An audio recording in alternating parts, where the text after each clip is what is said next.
Alors, bonsoir. Il y a un sujet dont je voulais vous parler depuis longtemps. Et cette semaine, c'est justement la bonne occasion. Cette semaine, le peuple juif va traverser la mer Rouge et le peuple juif va chanter la fameuse Shira, Shirat Hayam, Parashat Beshalach. Chazal nous dit dans le Midrash que cette Shira, Akadosh Baruch Hu, il l'a attendue très longtemps. Pourquoi très longtemps? Akadosh Baruch Hu a créé le monde, il a créé Avraham, il s'est occupé de Avraham, mais Avraham n'a pas dit de Shira. Il s'est occupé de Yitzhak, de Yaakov, de Yosef, de tout le monde. Et puis personne n'a pensé à dire une Shira. Akadosh Baruch Hu, il l'attendait cette Shira, une Shira qui provient du fond du cœur, une Shira pleine de remerciements. Et voilà que le peuple juif va sortir d'Égypte, de cet esclavage insupportable. Et Baruch Hashem, le peuple juif va avoir la sagesse de dire la Shira. Et Akadosh Baruch Hu, ça va énormément le réjouir, cette Shira. Dit le Midrash que cette Shira, elle avait un but réparateur. Ce n'est pas simplement que c'était une Shira, un remerciement, une preuve de gratitude, mais qu'elle avait aussi un but réparateur pour Moshe Rabbeinu. Lequel? Dit Moshe Rabbeinu à Kadosh Baruch Hu, Hachem, un jour j'ai fauté en disant le mot Me'az.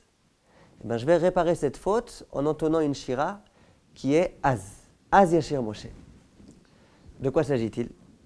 Lorsque Hachem s'est adressé à Moshe Rabbeinu et qu'il lui a dit Moshe Rabbeinu, il va falloir que tu t'occupes, tu te charges de sortir le peuple juif d'Égypte.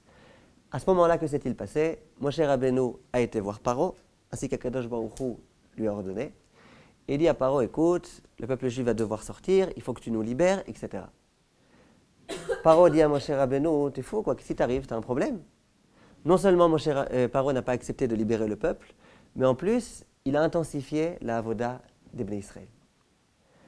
À ce moment-là, les Bnei Israël, quand ils voyaient Moshe Rabbeinu dans la rue, ils lui disaient « On t'en veut beaucoup, on t'en veut terriblement, regarde ce que tu nous as fait.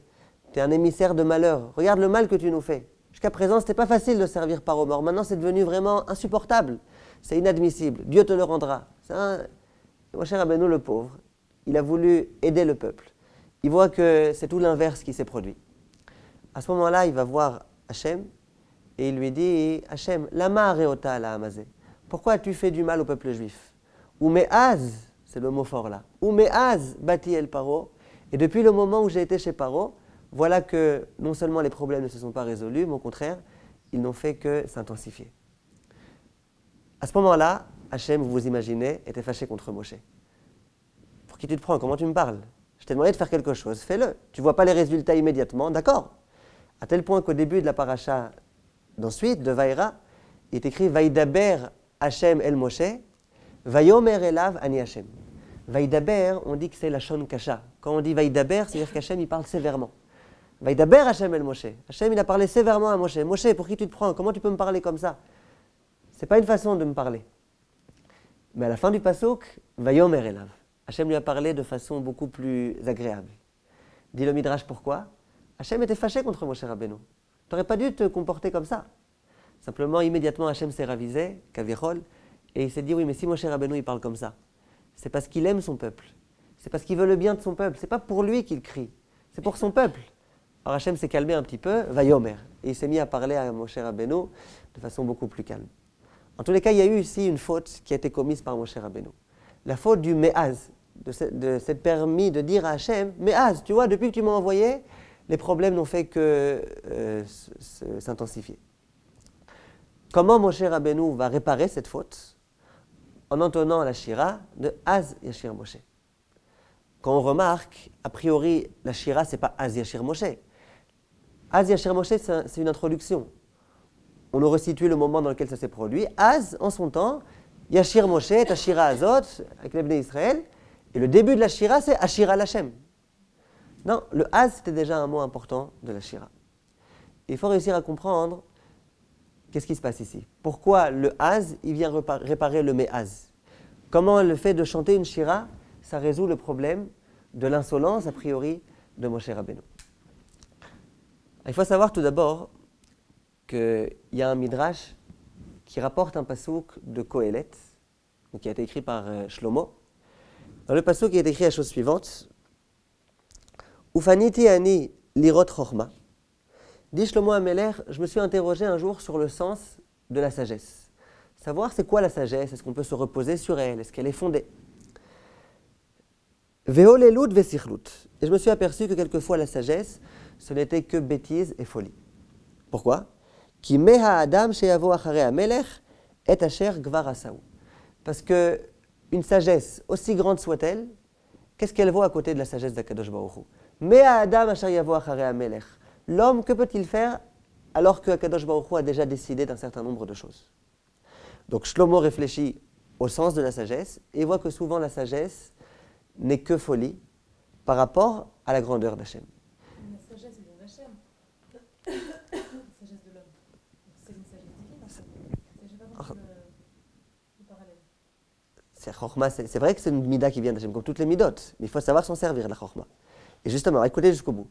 Dit le Midrash, à quel type de sagesse fait allusion Shlomo? Il fait allusion à deux faits historiques. Le premier, c'est celui de Moshe Rabbeinu. Lorsque Moshe Rabbeinu a dit « Me'az », le deuxième, c'est Shlomo lui-même.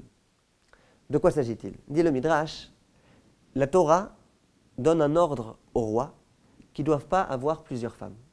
Ils n'ont le droit d'avoir qu'une seule femme. Pourquoi? Dit la Torah, si jamais il a beaucoup de femmes, ça risque de lui monter à la tête, et puis il risque finalement de ne pas être à la hauteur de ce qu'il doit faire. Donc le roi, il se marie qu'avec une femme. Shlomo Amelech, qui était un homme extrêmement sage, c'était vraiment l'exemple même de la sagesse, s'est mis à réfléchir. Et il s'est dit, il est écrit dans la Torah qu'un homme ne doit pas avoir plusieurs femmes, un roi ne doit pas avoir plusieurs femmes. La Torah a raison, c'est sûr, c'est la Torah. Simplement, hein, est-ce que cette mitzvah de la Torah s'applique aussi à moi? Moi, je suis un homme particulier, je suis un homme particulièrement sage. Shlomo, c'était un homme très très chacham, il connaissait toute la psychologie, tout un chacun. Il s'est dit, peut-être que chez moi, ça ne fera rien. Il s'est mis à réfléchir. Et il est arrivé à la conclusion, en réfléchissant bien, avec toute sa pureté d'intention, il est arrivé à la conclusion qu'il n'y a aucun problème. Pour moi, Shlomo Amelech, je vais pouvoir me marier avec plusieurs femmes et il n'y aura pas de problème. Que s'est-il passé? Raconte le Navi. Shlomo Amelech a échoué. Il écrit dans le Passouk que toutes les femmes qu'il avait, elles l'ont détourné du chemin. Donc Shlomo Amelech a pensé qu'il était un peu plus sage que la Torah d'une certaine façon, qu'il pouvait un peu transiger avec l'ordre d'Hachem, et puis il s'est aperçu que ce n'était pas le cas. Il s'est aperçu que la Torah était vraie pour tout le monde, y compris pour Shlomo Amelech. Et en cette circonstance-là, Shlomo Amelech lui-même, dans Kohelet écrit « Meha Adam asher yavo acharei Amelech ». Quelquefois, la chorma, on a l'impression qu'elle est fondée, qu'on peut s'y fier, mais pas du tout. Une fois qu'Hachem a décidé, une fois qu'Hachem a dit que le roi ne doit se marier qu'avec une femme, si jamais on essaye de transiger, si jamais on essaye de faire des chormologies, il s'avère que ces chormologies, ce n'est pas de la chorma, c'est de la bêtise, c'est de la folie. Et donc, Shlomo Amelech a avoué son échec à ce moment-là. Ça, c'est le premier fait historique, enfin le second. Quel a été le premier fait historique? Dit le Midrash, c'est Moshe Rabbeinu. Que s'est-il passé avec Moshe Rabbeinu? Hachem a envoyé Moshe Rabbeinu. Il lui a dit, tu vas être le libérateur du peuple juif. Moshe Rabbeinu était tout joyeux. Simplement, Hachem lui a dit, je te préviens à l'avance, sache que ça ne sera pas tellement simple. Tu as affaire face à toi un paro têtu, ça ne va pas être simple. Mais il faut que tu ailles. Moshe va. Il écoute l'ordre d'Hachem. Il fait tout ce qu'Hachem lui demande, mot pour mot. Et puis il s'aperçoit qu'il y a quelque chose qui dépasse complètement son entendement. Hachem me demande d'aller. C'est dans un but bien précis, c'est de pouvoir activer la libération du peuple juif. Et c'est tout le contraire. Moshe Rabbeinu fait tous ses calculs mathématiques.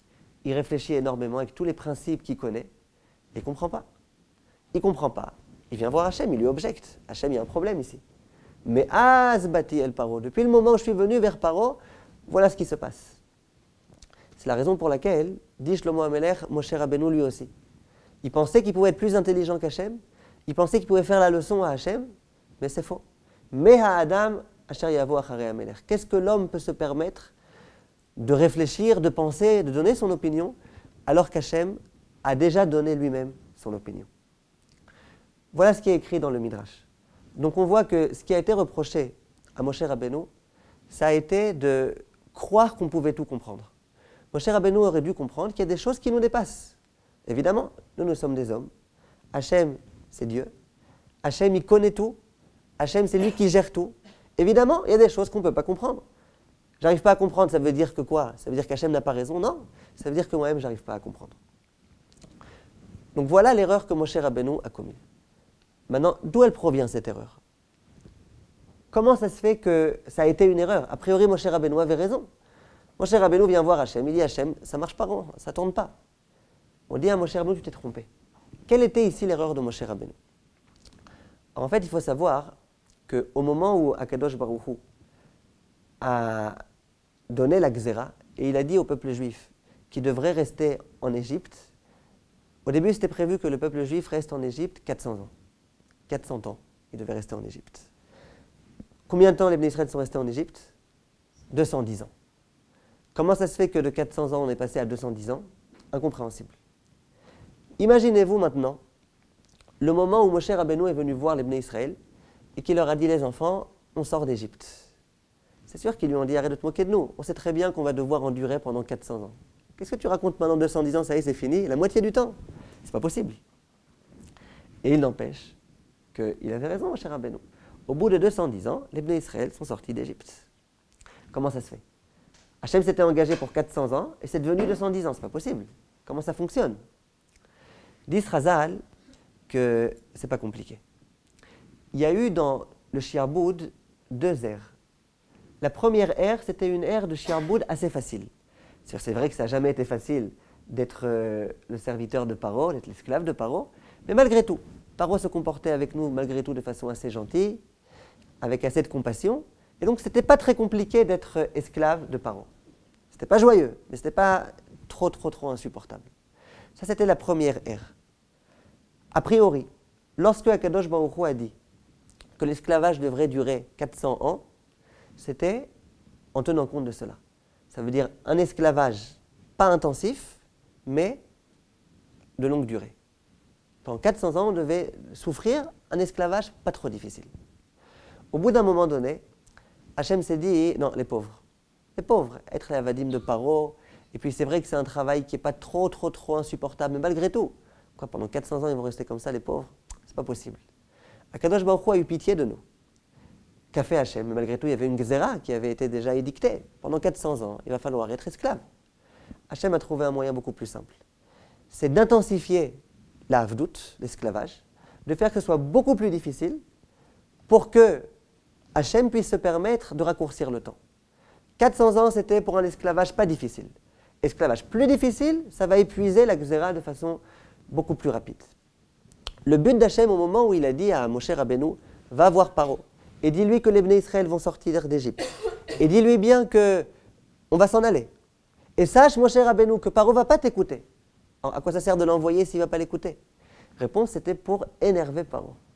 S'il te plaît, va et énerve Paro. Tu vas voir, Paro il va être énervé, il va faire un shiarboud insupportable, il va se comporter de façon inhumaine, les Bnei Israël, les pauvres, ils vont encore plus souffrir, mais au moins, ils ne souffriront pas longtemps. Ils souffriront quelques années, et puis la Géoula pourra venir. Donc il s'avère que lorsque Hachem s'est adressé à Moshe Rabbeinu, et qu'il lui a dit, Moshe Rabbeinu, s'il te plaît, tu vas voir Paro, et demande-lui que les Bnei Israël soient libérés. Quel était le but d'Hachem? C'était dans notre but à nous, c'était pour notre intérêt à nous, pour que rapidement on puisse sortir d'Égypte. Imaginez-vous ce qui se serait passé si on était resté esclave de Paro pendant 400 ans. Ça aurait été impossible. Déjà, après 210 ans, les Bnei Israël étaient déjà complètement assimilés aux Égyptiens. Les Bnei Israël déjà étaient à un état d'impureté inouï. Au moment où Akadosh Baruch Hu a voulu nous donner la Torah et nous ouvrir la mer Rouge, les Malachim ont dit à Hachem, pourquoi tu veux leur ouvrir la mer? Ils sont comme les Égyptiens. Les Égyptiens font de l'idolâtrie, eux aussi font de l'idolâtrie. L'état auquel on était arrivé, après simplement 210 ans, c'était déjà un état lamentable. Lamentable. Que se serait-il passé si jamais on était resté 400 ans en Égypte? Ça aurait été insupportable. De quoi? Hachem il a donné une Gzera. Maintenant, une Gzera, ça ne se calcule pas forcément par rapport à un temps. Ça se calcule par un temps et par une difficulté. Quand on veut donner une punition à quelqu'un, on peut donner une punition qui dure longtemps, mais qui n'est pas trop compliquée. On peut lui dire, bon écoute, tu veux qu'on te la raccourcisse? On te la raccourcit, mais ça va être plus difficile. Ça, c'est comme ça, c'est de cette façon-là, le Midrash explique le comportement d'Hachem. D'accord? Donc au moment où Moshe Rabbeinu a été, et au moment où le shi'arbout s'est intensifié, c'était justement dans notre intérêt pour qu'on puisse sortir d'Égypte beaucoup plus rapidement. D'accord? Clair ou pas? C'est la raison pour laquelle et Moshe Rabbeinu, il n'a rien compris. Moshe Rabbeinu, il n'avait pas compris ça. Moshe Rabbeinu, il s'est dit, alors à quoi ça sert? J'ai été, au lieu d'amadouer Paro, je l'ai énervé davantage. Au lieu qu'il s'attendrisse, eh ben, au contraire, il est devenu encore plus cruel. Alors, on n'a rien gagné. Parce que Moshe Rabbeinu n'a pas compris toute l'intention d'Akadosh Baruch Hu qui était contenue ici. C'était une intention très forte. C'était une intention pour le bien du peuple juif. Et je peux vous assurer qu'au bout de 210 ans, lorsque les Bnei Israël sont sortis d'Égypte, à ce moment-là, il y a la Shira qui est sortie de leur cœur. Immédiatement, ils ont chanté. C'était vraiment inouï. 400 ans, ils auraient dû rester. Ils sont restés 210 ans. À ce moment-là, bien sûr qu'ils ont remercié Hachem. Merci Hachem d'avoir fait que le shi'arbout soit plus difficile, pourvu qu'on ait pu sortir plus rapidement. Et ça a été l'erreur de Moshe Rabbeinu. Moshe Rabbeinu n'a pas réussi à comprendre qu'il y a des choses qui nous dépassent, mais qui sont toutes réfléchies. Rien n'est dû au hasard, rien n'est aléatoire. Tout est prévu par Akadosh Baruch Hu. Et donc, les Bnei Israël, lorsqu'ils sont tellement joyeux, ils ont eu vraiment une bonne anacha là, tellement d'années de anacha, à ce moment-là, ils disent la Shira. Comment débute la Shira? Az Yashir Moshe. D'abord, Az, je ne sais pas, si je commençais aujourd'hui le cours et je vous avais dit Az, la paracha de la semaine, ça aurait fait un peu bizarre, on ne commence pas une phrase par alors. Vous voyez? Mais en dehors de ça, en dehors du fait qu'on ne commence pas par alors, il y a ici une erreur de grammaire, vraiment qui saute aux yeux, dès qu'on commence à lire cette Shira. Cette Shira tellement belle, Az c'est un passé, Yashir c'est un futur. Alors, on parle au passé ou au futur? C'est vrai que quand on fait de la poésie, quelquefois on est obligé de faire quelques petites erreurs pour que ça rime. Mais là, de toute façon, il n'y a pas de rime. Az Yashir, aucun rapport. Donc pourquoi une tellement grande erreur dans cette Shira qui est tellement belle, qui est tellement précieuse aux yeux d'Akadosh Baruch Hu? Rashi explique, et il dit que Az Yashir, Az c'est un passé. Ça veut dire quoi Az? Dit Rashi, Keshera Anes Ala Belibo Sheyashir Shira. Au moment où Moshe Rabbeinu a vu le miracle, qu'il a vu la mer se fendre en deux, à ce moment-là, il s'est dit, c'est sûr qu'après un tellement grand miracle, on va entonner un chant. Simplement, ce n'est pas le moment maintenant. Ce n'est pas le moment. Une seconde, il faut d'abord qu'on traverse la mer, qu'on laisse les Égyptiens se noyer, puis après, on verra. Donc, Az, c'est au moment où il a décidé d'entonner le chant. C'était quelques heures avant, au moment où les Bnei Israël ont vu le miracle de la mer s'ouvrir, mais qu'ils n'ont pas encore eu le temps de traverser la mer Rouge. Mais à quel moment ils vont chanter? Yashir. Quelques minutes, quelques heures après, je ne sais pas combien de temps ça a pris, toute cette traversée. Mais en tous les cas, à ce moment-là, Yashir. Comprenez? Donc, Az par rapport au moment où la décision de chanter a été prise, Yashir par rapport au moment où le chant va être effectivement chanté.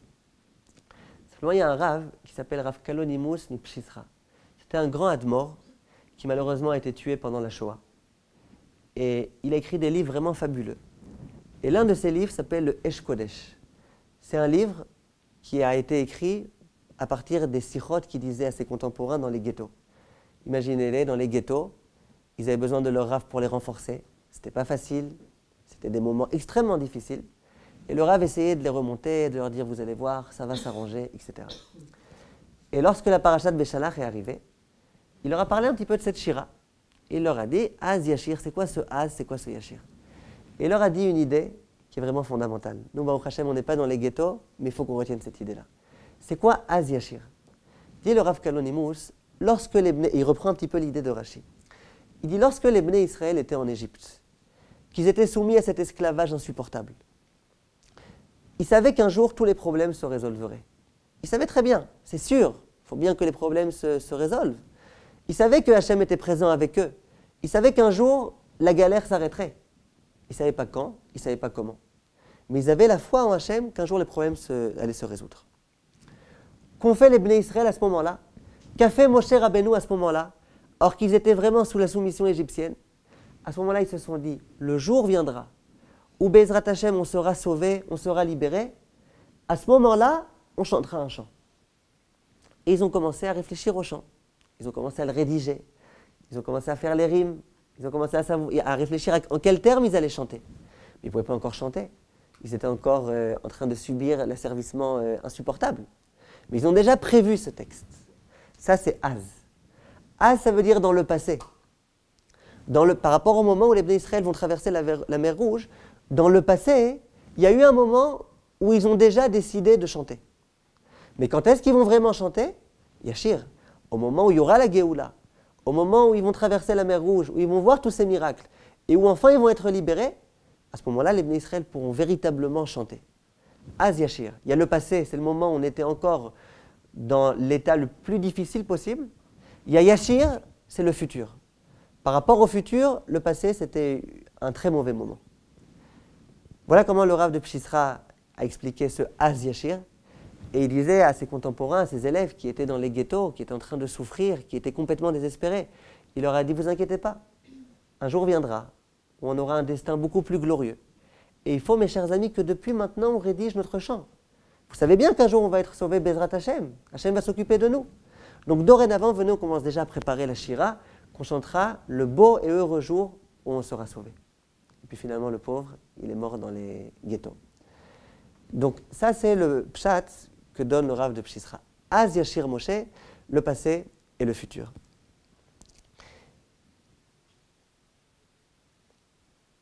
C'est la raison pour laquelle le Moshe Rabbeinu, au moment où il a dit le Az Yashir Moshe, c'est venu réparer sa faute, la faute du Me'az. Quelle a été la faute du Me'az? La faute du Me'az, c'est de ne pas comprendre les cheshbonot d'Akadosh Baruch Hu. Les fautes du Me'az, c'est de dire Hachem, tu m'as ordonné de faire quelque chose, j'ai fait cette chose-là, tout se complique. Ça, c'est la faute du Me'az. Comment on résout le problème du Me'az? Comment on amende cette faute? En chantant Az Yashir. Pourquoi?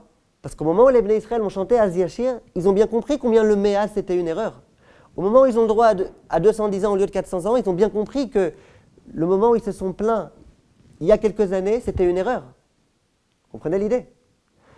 Simplement, à ce moment-là, ils ne savaient pas. À ce moment-là, ils n'ont pas réfléchi que grâce au fait que le shiarbout devient plus compliqué, grâce à ça, justement, on va pouvoir avoir la Géoula.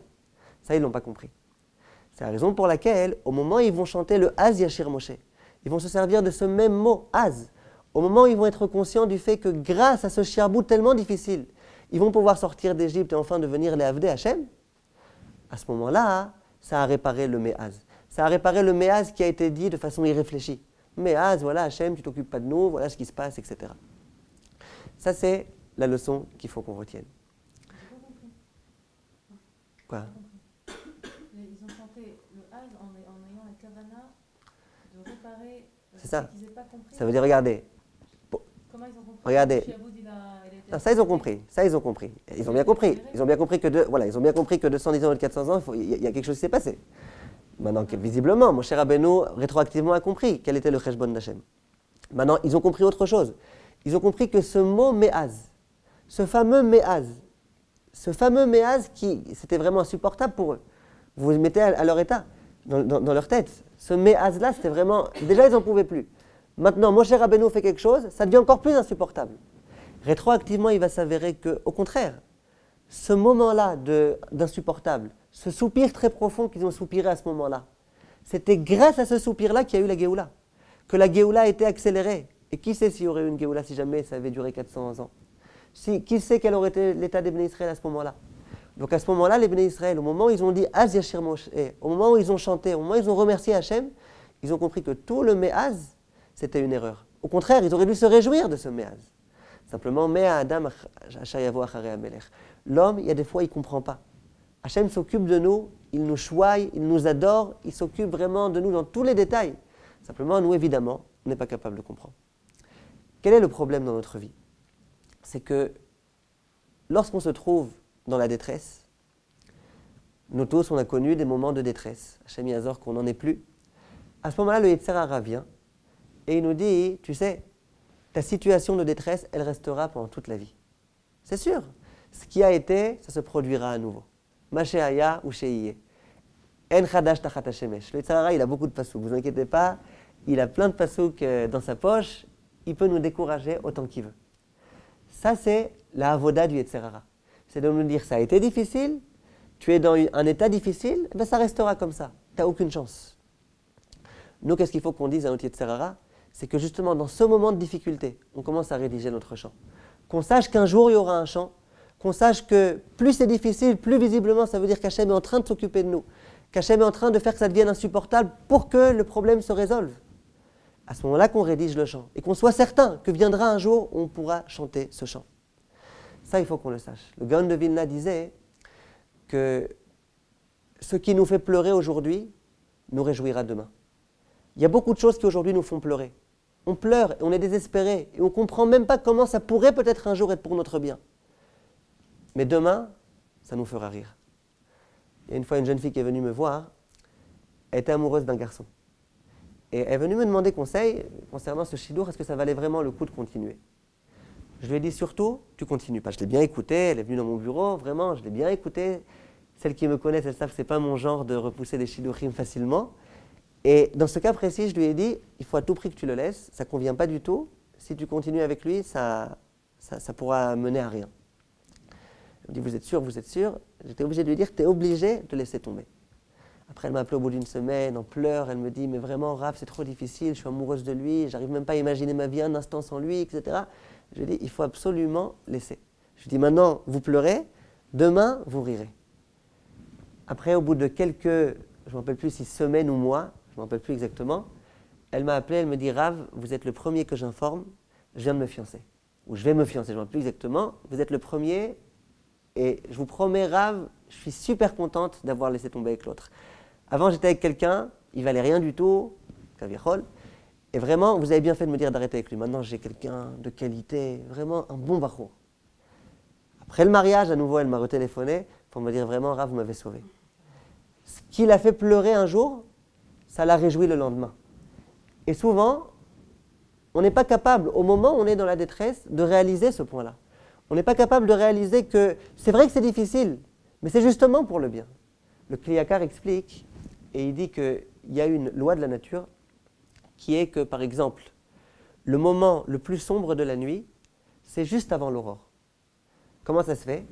La nuit sent que le jour va se lever, il y a une confrontation ici entre la nuit et le jour en quelque sorte. La nuit va mettre vraiment toute sa force pour montrer qu'elle est encore existante. Et puis dès qu'on voit que la nuit est le plus fort, c'est que c'est le soleil qui va bientôt se lever. Pareil, des personnes malades, qu'à Dieu ne plaise. Quelquefois, il y a une personne malade, et puis elle est vraiment dans un état de coma, et puis à un moment donné, ça commence à aller mieux, elle se lève, et puis d'un coup, elle meurt. Comment ça se fait? Au moment où elle sent qu'elle va mourir, elle essaye de prendre toutes ses forces, de les mobiliser pour continuer à vivre. Dès qu'on voit que ça va un petit peu mieux, à ce moment-là, c'est que la personne va mourir. Dit le Kli Yakar, au moment où le Shiarboud est devenu insupportable, c'était justement que la Géoula était à la porte. Pourquoi? Paro sent que la Géoula va venir, il va mettre toutes ses forces pour pouvoir faire que le Shiarboud soit compliqué. Plus la Géoula est proche, plus le Shiarboud est compliqué. Plus la Géoula est proche, plus on sent qu'on est dans la difficulté, qu'on n'arrive pas à supporter la situation. Et il dit, c'est justement ce que Hachem a dit à Moshe. Quand Moshe a dit à Hachem, pourquoi tu as fait du mal au peuple juif? Hachem, il lui dit, Ata tir'e, maintenant tu verras. Ça veut dire quoi, maintenant tu verras? Maintenant. Puisque maintenant c'est le moment de la Géoula, c'est pour ça que tu vois que ça devient difficile. Et ça, c'est une leçon qu'on oublie souvent. Quand on se trouve dans la difficulté, on n'est pas capable de se souvenir de cela. Dans les Tehillim, il y a écrit, on le lit dans le Hallel, Ahavti ki ishma Hashem et koli tachanunai. Ça veut dire quoi? David Amelech parle à Hashem, et il lui dit, Ahavti, j'ai aimé, à nouveau un passé. Ki ishma Hashem, lorsqu'Hashem entendra ma voix. Pourquoi David il se la joue à Moshe Rabbeinu, la Shira et tout? Pourquoi à nouveau il fait des erreurs comme ça qui sont vraiment trop grosses quoi? Ahavti ki ishma, j'ai aimé qu'Hachem entendra. C'est pas parler la France? Alors on explique de la même façon, a priori. Ahavti c'est un passé. Ça veut dire quoi? Ahavti ki ishma Hashem. Quand on consulte le livre des Tehillim, quand on lit les Nevi'im, on voit que David Amelech le pauvre, il a eu une vie très mouvementée, très difficile. Il a eu énormément de souffrances dans sa vie. Et comment il a réussi malgré tout à faire face à ces souffrances? Réponse, Ahavti ki ishma Hashem. Ça veut dire quoi? Dans le moment de la souffrance, au moment où tout était sombre, où il n'y avait aucune zone d'espoir, à ce moment-là, David Amelech a commencé à rédiger son chant qu'il chantera plus tard. Comment il a fait pour supporter le Ahavti? Comment ça se fait que même dans le passé, alors que rien n'allait, il était joyeux, il était dans une situation de Ahavti, j'étais joyeux, tout allait bien, parce que je savais déjà que Ki Yishma, que viendrait un jour où Hachem m'écouterait. Mais je ne sais pas c'est quand ce jour, peut-être ça prendra du temps, mais ce n'est pas grave. Dès lors que je sais que c'est sûr qu'un jour viendra, et où il y aura une Géoula, à ce moment-là, je peux déjà, dans le passé, dans le présent difficile, prendre des forces, retrouver le courage et pouvoir continuer dans ma vie. Et ça, on le voit plusieurs fois, on le voit souvent. Donc ça, c'est ce que Akadosh Baruch Hu attend de nous. Hachem attend de l'homme qu'il sache, premièrement, que tout ce qui se passe dans le présent, c'est bien. Mais pas simplement que c'est bien. Quelquefois, c'est bien, mais c'est bien a posteriori. Quelquefois, c'est bien, mais c'est une punition pour réparer des fautes. Il ne faut pas simplement se dire que le présent est bien. Il faut se dire que le présent est bien et que le futur sera encore meilleur. Il faut vivre avec la connaissance du futur. Je ne connais pas le futur, mais j'espère qu'il sera meilleur. Je fais confiance à Hachem qu'il sera meilleur. Et quand je me trouve dans un moment difficile, au lieu de me morfondre dans cette difficulté-là, que je commence déjà à me dire, il y aura un jour où tout ira mieux, où les problèmes, Bezrat Hachem, s'arrangeront. Il y a écrit dans le début de la Megillat Esther, Vayhi bimei Achashverosh. Et Chazal nous disent, Vayhi, en Vayhi, et la Lachon, vous connaissez? Tsara. Quand il y a écrit Vayhi, ça veut dire qu'on va parler de choses pas très joyeuses. En Vehaya, et là, Lachon, Simcha. Quand il y a écrit au contraire Vehaya, ça veut dire qu'on va parler de choses joyeuses. Pour ne prendre qu'un exemple, le début de la Megillah, c'est pas très joyeux. Aman, Achashverosh. Donc, Vayhi bimei Achashverosh. On introduit cette histoire-là par un terme qui exprime la difficulté. Vayhi. Quand on va dire Vayhi bimei Shefot HaShoftim au moment de route avec toutes les personnes qui vont mourir au début de l'histoire, Vayhi. Vayhi bimei Shefot HaShoftim. Quand au contraire on va dire Vehaya im shamoa tishmeu el mitzvot Hashem, etc., al kriyat shema, lorsque vous écouterez la volonté d'Hachem, c'est joyeux. Donc Vehaya. Et dit Chazal explicitement, quand on parle de Vayhi, c'est la difficulté. Quand on parle de Vehaya, c'est la joie. Comment ça se fait? Dit le Rav Shlomo El-Kabetz, que vous connaissez toutes, l'auteur du Lecha Dodi, il a un livre sur la Megillah qui s'appelle le Manot HaLevi. Quand on parle des halachot de Purim, en général, je vous ramène les chidushim du Manot HaLevi, les chidushim de halachat du Manot HaLevi. C'est un livre qu'il a offert en Mishloach Manot à sa kala. Sa kala, c'est sa fiancée. Il allait se marier avec elle, il lui a offert un beau Mishloach Manot, et entre autres, il lui a offert un livre avec tous ses chidushim. Et il s'interroge, Vayhi bimei Achashverosh, Vayhi c'est la Shon Tsara. Pourquoi Vayhi c'est la Shon Tsara? Quel rapport entre Vayhi et la Shon Tsara? C'est vrai que Vayhi, immédiatement le son qui sonne, l'onomatopée, c'est Vaï. Vaï, ça veut dire malheur. Alors que dans Vehaya, il n'y a pas ça. Mais il dit quelque chose de beaucoup plus profond. Vous connaissez cette idée-là? Vous avez déjà entendu? Vous avez une idée? Vous avez une idée, Mme Journeau? C'est le futur. Et alors? C'est un verbe devant, ça veut dire que ça devient un passé. Voilà. Donc ça veut dire que le futur, on n'y croit pas. Fait. Je sais pas, je dis ça. Ouah. Exactement ça, mot pour mot, c'est ça. Ça veut dire, regardez, Yehi, c'est un futur. D'accord? Yehi, c'est un futur. Haya, c'est quoi? Un passé. Maintenant, il y a ce qui s'appelle le Vav Haïpour. Le Vav Haïpour, c'est le Vav qu'on introduit au début d'un mot pour changer le temps, pour passer du passé au futur ou du futur au passé. Quand on prend le mot Vayhi, qu'est-ce qu'on fait? On prend un futur, un Yehi, et on transforme ce futur en passé. C'est le but du Vav Haïpour. Quand on dit ce fut à l'époque de Achashverosh, on dit Vayhi, c'est sûr que c'est un passé, c'est pas un futur. Vayhi, ce fut à l'époque de. Vienne Chazal, vient le Manot HaLevi, le Rav Shlomo El-Kabetz, et dit la chose suivante.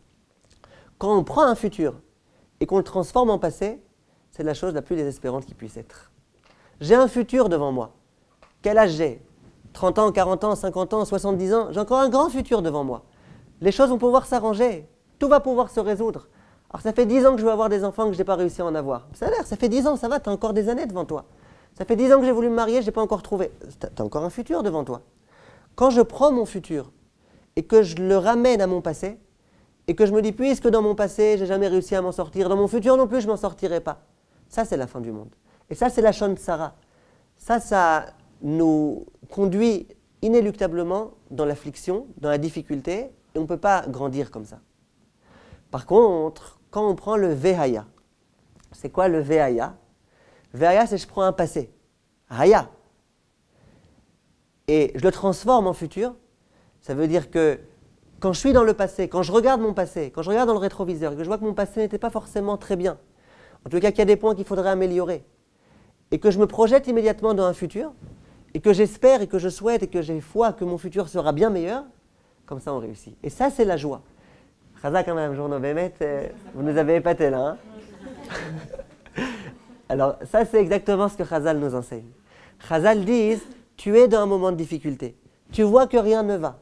Tu vois qu'il y a tellement de choses qui te confortent dans l'idée que de toute façon, tu es un shlimazel et que tu ne pourras jamais rien réussir dans ta vie.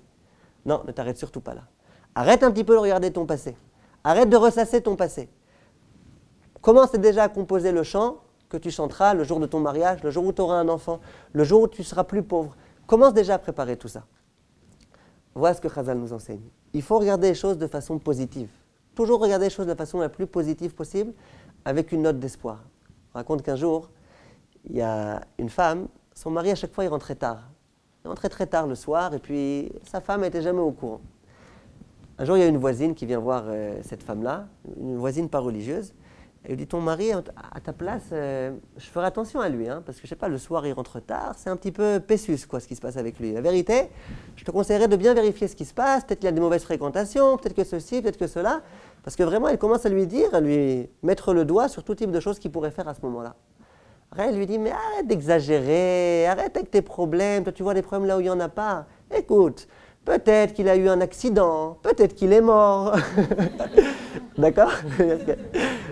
Cette femme-là était très très positive. D'accord? Mais nous, ce qu'il faut qu'on fasse, c'est qu'on essaye d'être, Bezrat Hashem, vraiment positif, qu'on regarde les choses de façon beaucoup plus positive. Pour ne prendre qu'un exemple de la Torah, un exemple qui est vraiment évocateur. Lorsque la Torah a recensé les Bnei Israël, la Torah nous a parlé de Dan. Dan, c'était donc un homme, l'un des Shvatim, il s'appelait Dan. Dan, vous savez combien d'enfants il avait? Combien d'enfants avait Dan? Un enfant. Et puis en plus, le pauvre, il était sourd. Chushim ben Dan. Donc Dan avait un enfant. C'était un enfant avec lequel il savait qu'il aurait peut-être des problèmes de shidduchim, parce qu'il était sourd. Il devrait forcément le marier avec une sourde. Et puis, est-ce que ça allait tellement réussir toute cette affaire-là? Il ne savait pas tellement. Dan, le pauvre, il n'avait aucune chance de pouvoir avoir une belle famille, a priori. Quand on constate à ce moment-là, il y avait aussi Binyamin. Binyamin, lui, il avait Bli Ainara, 10 enfants. 10 enfants. Imaginez-vous un petit peu le pauvre Dan. Dan, il voyait la belle famille de son frère, de Binyamin, et il voyait que lui, le pauvre, il n'avait qu'un enfant. A priori, Dan, il aurait dû être désespéré. Il aurait dû se dire, tout le peuple juif va devoir descendre de toutes ces tribus-là. Quelle tribu? Un fils, il est sourd, Après les 210 ans d'esclavage, au moment où les Bnei Israël vont sortir d'Égypte, et où on va recenser à nouveau le nombre de Bnei Israël, vous savez c'était qui la tribu dans laquelle il y avait le plus de monde? Yehuda.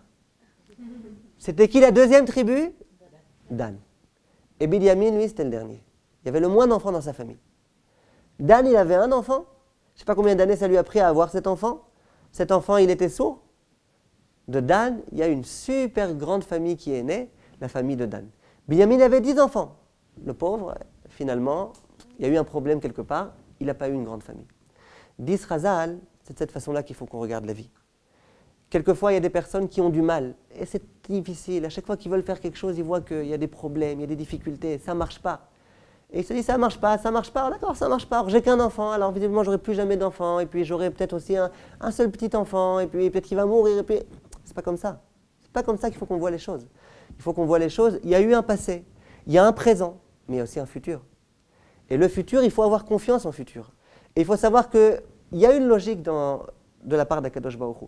Peut-être que j'ai justement qu'un enfant, parce que c'est de cet enfant que va sortir ceci et cela. Peut-être que maintenant je pleure d'une chose qui demain me réjouira. Et le problème c'est quoi?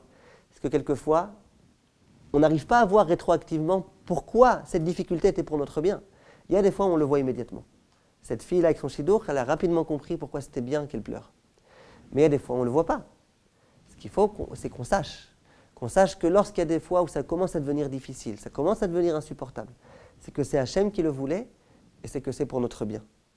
On est dans un présent difficile, on a eu un passé douloureux, le futur sera beaucoup plus beau. Il faut qu'on garde notre espoir en Kadosh Baruch Hu. On dit que dans la même paracha, dans Béchalach, il écrit au tout début de la paracha qu'Akadosh Baruch Hu n'a pas voulu conduire les Béné Israël par Pélishtim, parce qu'il s'est dit, Hachem, si jamais les Béné Israël voient la guerre qui se passe à Pélishtim, ils vont rebrousser chemin, ils vont revenir en Égypte. Et j'ai pas envie. J'ai envie que ça y est, ils sortent d'Égypte et qu'ils n'y retournent plus. Qu'a fait Hachem? Vayasev Elokim derech hayam. Hachem les a fait passer par la mer. Donc toute cette histoire-là de la déchirure de la mer Rouge, c'est parce qu'Hachem les a fait passer par la mer, au lieu de les faire passer par les Pélishtim. Demande Chazal, qu'est-ce qu'on a gagné?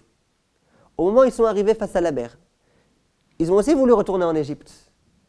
Donc on leur a évité le fait de vouloir retourner en Égypte à cause de la guerre, mais finalement ils ont la mer. Alors entre la guerre et la mer, ça change quoi? Voilà la question qui se pose. Et vient le Midrash, un Midrash vraiment incompréhensible, et il dit la chose suivante, il dit « Vayasev » oui, « Mikan she'afilu ani tsarich le'asev belel haseder shel Pesach » Il y a écrit « Vayasev », c'est quoi Vayasev? Hachem les a fait tourner. Donc c'est quoi le terme de le'asev? Ça veut aussi dire quoi? S'accouder. Donc dit le Midrash, puisqu'il y a écrit que Hachem Vayasev otam, il les a fait passer par la mer Rouge, de là on voit que même un pauvre qui n'a rien du tout à manger, il doit s'accouder le soir du Seder. Alors la vérité, Chazak au Midrash, c'est un super jeu de mots, mais quel rapport? Quel rapport? Hachem les a fait tourner, donc il faut s'accouder main kécher. Octave Sofer explique, et il dit la chose suivante. Il dit, qu'est-ce qu'Hachem a gagné à les faire passer par la mer? Devant la mer aussi, ils étaient découragés. S'ils avaient eu la guerre, ils auraient aussi été découragés, donc ça change quoi? Il dit, si jamais ils avaient eu affaire à la guerre, ils seraient retournés en Égypte. Ils seraient redevenus avadim de Paro. Et puis voilà. Hachem ne voulait pas ça. Alors qu'est-ce qu'il a préféré faire? Il a préféré les mettre dans une situation impossible. Laquelle? Celle des Bnei Israël face à la mer. Imaginez-vous la situation. Les Bnei Israël arrivent face à la mer. À droite, il y a le désert, à gauche, il y a le désert. Derrière, il y a les armées égyptiennes aguerries qui leur courent après. Donc, face à nous, la mort. Derrière nous, la mort. Aucune échappatoire. La mer impétueuse. Les Égyptiens impétueux. Qu'est-ce qu'on fait? Hachem a justement voulu que les Bnei Israël se trouvent dans cette situation impossible. Retourner en Égypte, on ne peut pas, parce que de toute façon, les Égyptiens qui vont nous tuer maintenant. Il n'y a plus d'autre choix. Pourquoi Hachem a souhaité qu'on soit dans cette situation impossible? D'ailleurs, le Midrash assimile ça à un oiseau. Il y avait un oiseau qui était pourchassé par un serpent. Et puis à un moment donné, il a vu un petit rocher. Et dans le rocher, il y avait un petit trou, une petite cavité. Il s'est dit, ah super, j'ai trouvé un refuge.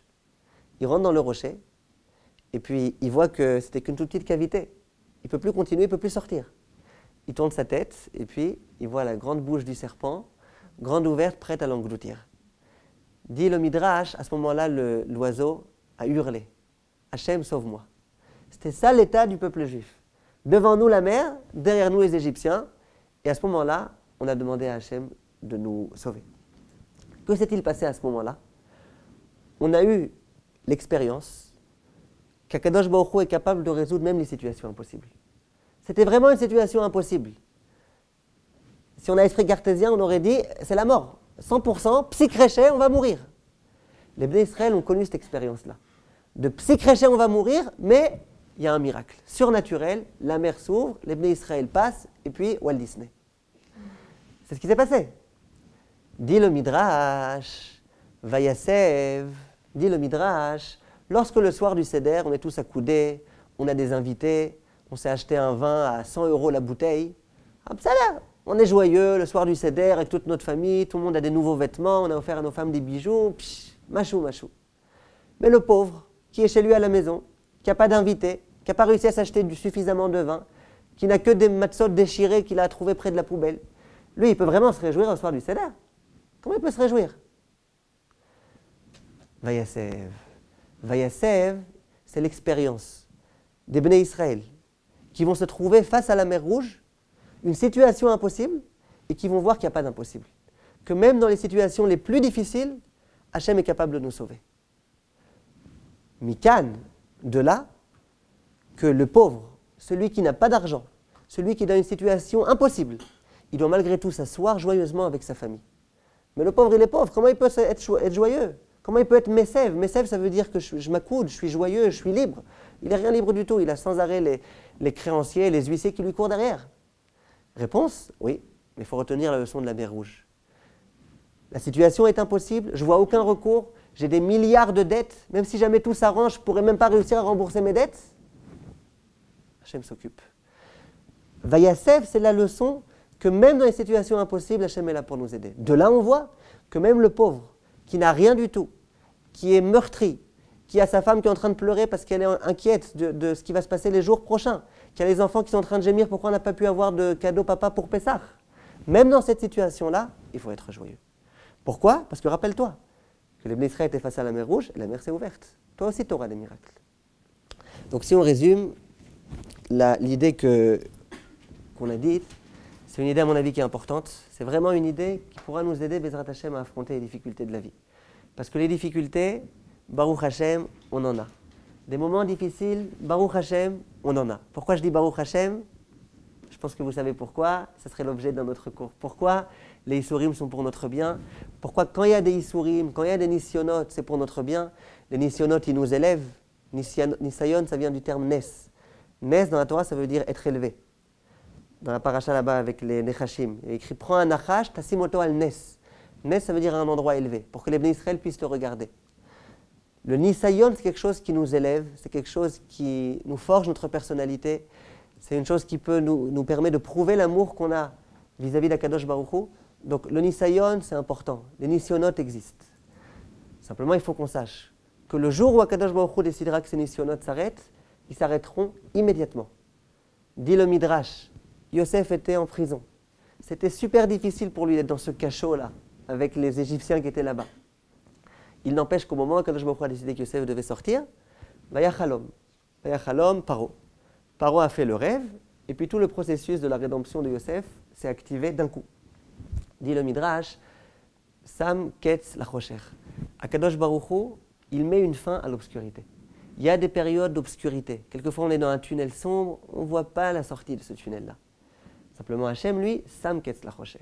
Hachem, il met une fin à l'obscurité. Le moment voulu, quand toutes les tfilotes qu'on a dû faire ont été déjà acceptées par Akadosh Baruch Hu, quand pour notre bien, il faut qu'on ait une Yeshua, le moment voulu, on l'aura. Il faut pour cela que Paro rêve, Paro rêvera. Il faut pour cela que Paro accepte de nommer vice-roi d'Égypte un petit juif, un petit feuge, il le fera, pas de problème. Pourquoi? Lorsqu'Hachem a décidé que tout se résoudrait, tout se résout. Donc ça, c'est la leçon qu'il faut qu'on prenne avec nous. Il faut qu'on prenne la leçon du Vehaya. Si on veut être joyeux, si on veut vivre avec joie et gaieté, il faut qu'on prenne la leçon de Madame Journeau du Vehaya. Il faut qu'on soit capable de prendre le passé, de se servir du passé pour le positif qu'il y avait dans le passé, prendre les leçons du passé, continuer ce qu'on a réussi dans notre passé, mais surtout essayer de se projeter dans un avenir beaucoup plus glorieux, beaucoup plus joyeux, et avoir vraiment la confiance en Akadosh Baruch Hu que les problèmes se résoudront, que ça ne restera pas comme ça. Ce qu'il y a eu, ça se résoudra, Bezrat Hashem. Voilà, Hashem Yazor.